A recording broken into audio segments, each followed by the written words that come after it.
আসসালামু আলাইকুম। আমি আসাদুল ইসলাম সবাইকে স্বাগতম জানাচ্ছি। ইন্ডিয়ান ভিসা বিষয়ে কিছু আপডেট নিউজ আপনাদের মাঝে জানাবো। আপনারা অনেকেই আমাকে ফোন দিচ্ছেন এবং জানতে চাচ্ছেন যে ট্যুরিস্ট ভিসা কবে থেকে চালু হবে।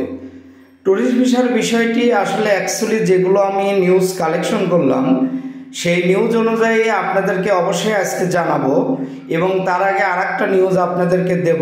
ট্যুরিস্ট ভিসার আগে আগামী সোমবার থেকে মেডিকেল ভিসার কোটা আবারও বৃদ্ধি পাচ্ছে এবং খুব শীঘ্রই মেডিকেল ভিসা খুবই ইজি হয়ে যাচ্ছে। আপনারা অতিরিক্ত কোনো টাকা পয়সা দিয়ে কোনো দালাল চক্রের মাধ্যমে ভিসা নেওয়ার চেষ্টা করবেন না।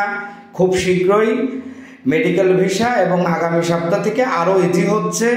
আর ট্যুরিস্ট ভিসা দুর্গাপূজার আগ দিয়ে কিছু সীমিত আকারে ছাড়বে, এটা আমরা নিউজ পেয়েছি, এবং পরবর্তী কোনো আপডেট নিউজ আসার সঙ্গে সঙ্গে আমি পরবর্তী ভিডিওতে জানিয়ে দেব।